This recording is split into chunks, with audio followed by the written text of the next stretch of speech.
नमस्कार. तरुण भारतच्या न्यूज बुलेटिनमध्ये मी रोहित साळुंखे आपल्या सर्वांचे स्वागत करतो. आता पाहूया ठळक घडामोडी. महाराष्ट्र सरकारने सीमा भागात सुरू केलेली आरोग्य योजनेअंतर्गत उपचार करणाऱ्या बेळगाव शहरातील रुग्णालयांना कारणे दाखवा नोटीस जारी केले आहे.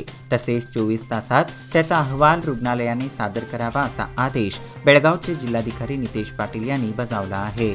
महाराष्ट्र सरकारच्या या आरोग्य योजनेअंतर्गत उपचार घेण्यासाठी 30 अर्ज दाखल झाले आहेत.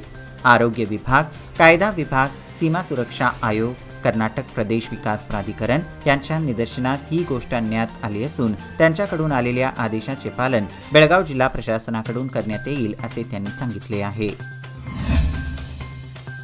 नवीन दुचाकी वापरास न दिल्याच्या कारणावरून पुतण्याने लोखंडी रॉडने डोक्यात वार केल्याने काकीचा मृत्यू झाल्याची घटना संबर्गी तालुका हत्तनी येथे सोमवारी उशिरा घडली. मात्र ही घटना मंगळवारी सकाळी उघडकीस आली. मंगल तुकाराम सावडकर वय वर्षे 60 असे मृताचे नाव आहे. या प्रकरणी पुतण्या संजय राजाराम सावडकर वय वर्षे 24 याच्यासह अन्य एकाला अटक करण्यात आली आहे. बेळगाव जिल्हाधिकारी कार्यालयासमोर काल बुधवारी कुमार कोप्पद हा तरुण फिनाईल पिऊन आत्महत्येचा प्रयत्न केला होता. त्याच्यावर बेळगाव जिल्हा इस्पितळात उपचार सुरू असून तो तरुण सध्या आता धोक्याबाहेर असल्याची माहिती जिल्हाधिकारी नितेश पाटील यांनी दिली आहे. कुमार कोप्पद हा लगमेश्वर तालुका गोकाकचा रहिवासी असून घरी मोठ्या भावाशी तसेच गावातील काही जणांशी भांडण झाले होते. यानंतर तो घरातून फरार होता. त्यामुळे त्याची फिर्याद पोलीस स्थानकात करण्यात आली होती. मात्र तो बेळगाव येथील आपल्या नातेवाईकांच्या घरी राहत असल्याचे समजताच त्याची मनधरणी करून त्यास घरी परतण्यास सांगितले होते. या रागाच्या भरात त्याने आत्महत्येचा प्रयत्न केल्याची प्राथमिक माहिती असल्याचे जिल्हाधिकाऱ्यांनी सांगितले आहे. बेंगळूर शहरासाठी मर्यादित असणारे राष्ट्रीय महामार्ग कार्यालयाचे बेळगावमध्ये विभागीय कार्यालय सुरू करण्यात येणार आहे. लवकरच हे कार्यालय सुरू करण्यात येणार आहे. याबाबतचा आदेश सार्वजनिक बांधकाम खात्याकडून जारी करण्यात आला आहे. जिल्हा पालकमंत्री सतीश जारकिहोळी यांच्या प्रयत्नातून हे कार्यालय सुरू करण्यात येत आहे. या कार्यालयामुळे धारवाड उत्तर आणि गुलबर्गा ईशान्य विभाग बेळगाव विभागाच्या कार्यव्याप्तीत येणार आहे. यामुळे बेळगावचे महत्त्व वाढणार आहे. याबाबत दिनांक 9 जानेवारी रोजी सार्वजनिक बांधकाम खात्याकडून आदेश जारी करण्यात आला आहे. या संदर्भात सार्वजनिक बांधकाम व बेळगाव जिल्हा पालकमंत्री सतीश जारकिहोळी यांनी बांधकाम विभागाला पत्र लिहिले होते. महाराष्ट्रात लोकप्रिय ठरलेली मुख्यमंत्री वैद्यकीय सहायता योजना बेळगावसह सीमा भागातील 865 गावात लागू करण्यात आली आहे. पण काही कन्नड संघटनांनी यावर आक्षेप घेऊन ही योजना कर्नाटकात राबवण्यात येऊ नये अशी मागणी बेळगावचे जिल्हाधिकारी नितेश पाटील यांच्याकडे केली होती. या पार्श्वभूमीवर मुख्यमंत्री वैद्यकीय सहायता कक्षाचे प्रमुख मंगेश चिवटे यांनी प्रतिक्रिया देताना सांगितले की रुग्णसेवा ही ईश्वर सेवा आहे. कर्नाटक सरकारने यामध्ये कोणताही धर्म, जात, पक्ष व भाषिकवाद न आणता या योजनेला आडकाठी करू नये अशी विनंती कर्नाटक प्रशासनाला केली आहे. बेळगाव शहरात वारंवार होणाऱ्या वाहतूक कोंडीवर मात करण्यासाठी उड्डाणपूल बांधण्याचे नियोजन केले आहे. या संदर्भात जिल्हाधिकारी नितेश पाटील यांनी आज पत्रकारांना अधिक माहिती दिली आहे. शहरातील गांधीनगर जवळील राष्ट्रीय महामार्ग ते Sankam hotel, Ashok circle, RTO circle मार्गे कित्तूर चन्नम्मा सर्कलपर्यंत उड्डाणपूल बांधण्यात येणार आहे. या उड्डाणपुलामुळे मध्यवर्ती बस स्टँड, आरटीओ सर्कल, राणी चन्नम्मा चौक, कोल्हापूर सर्कलशी संपर्क जोडले जाणार आहे. कचेरी रोडवरील जुन्या तहसीलदार कार्यालयात असणाऱ्या भूमी विभागाचे रिसालदार गल्ली येथील जुन्या महानगरपालिकेतील तहसीलदार कार्यालयात स्थलांतरित करण्यात येणार आहे. यासाठी मनपामधील सभागृहाची स्वच्छता करण्याचे काम गेल्या 2 दिवसांपासून हाती घेण्यात आले आहे.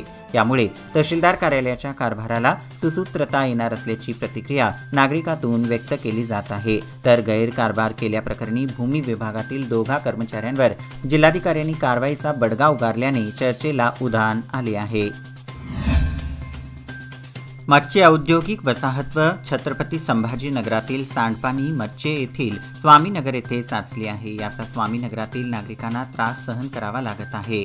या सांडपाणी समस्येवर तोडगा काढण्यात यावा अशी मागणी स्वामीनगरातील नागरिकांच्या वतीने मच्छे नगरपंचायतीकडे करण्यात आली आहे. या संदर्भातील निवेदन नोडल अधिकारी एन.आय. नागनुरी यांच्याकडे देण्यात आले आहे.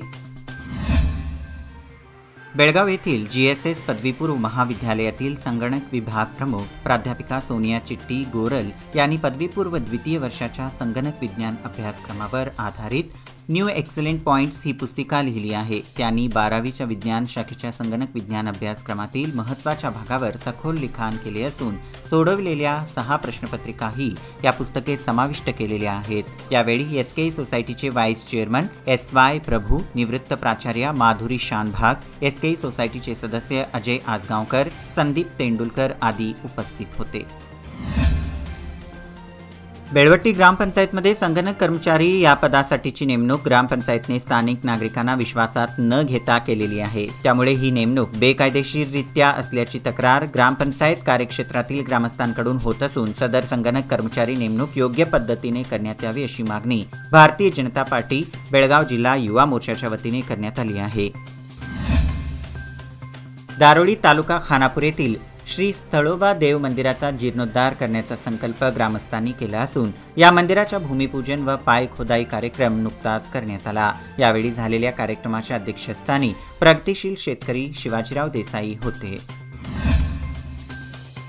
बेळगाव मध्यवर्ती कुस्तीगीर संघटना यांच्या वतीने प्रतिवर्षी जंगी कुस्त्यांचे मैदान आयोजित केले जाते. यावर्षी 13 व 14 जानेवारी रोजी प्रथमच गुणांवर आधारित मॅटवरील भव्य कुस्ती स्पर्धांचे आयोजन करण्यात आले आहे.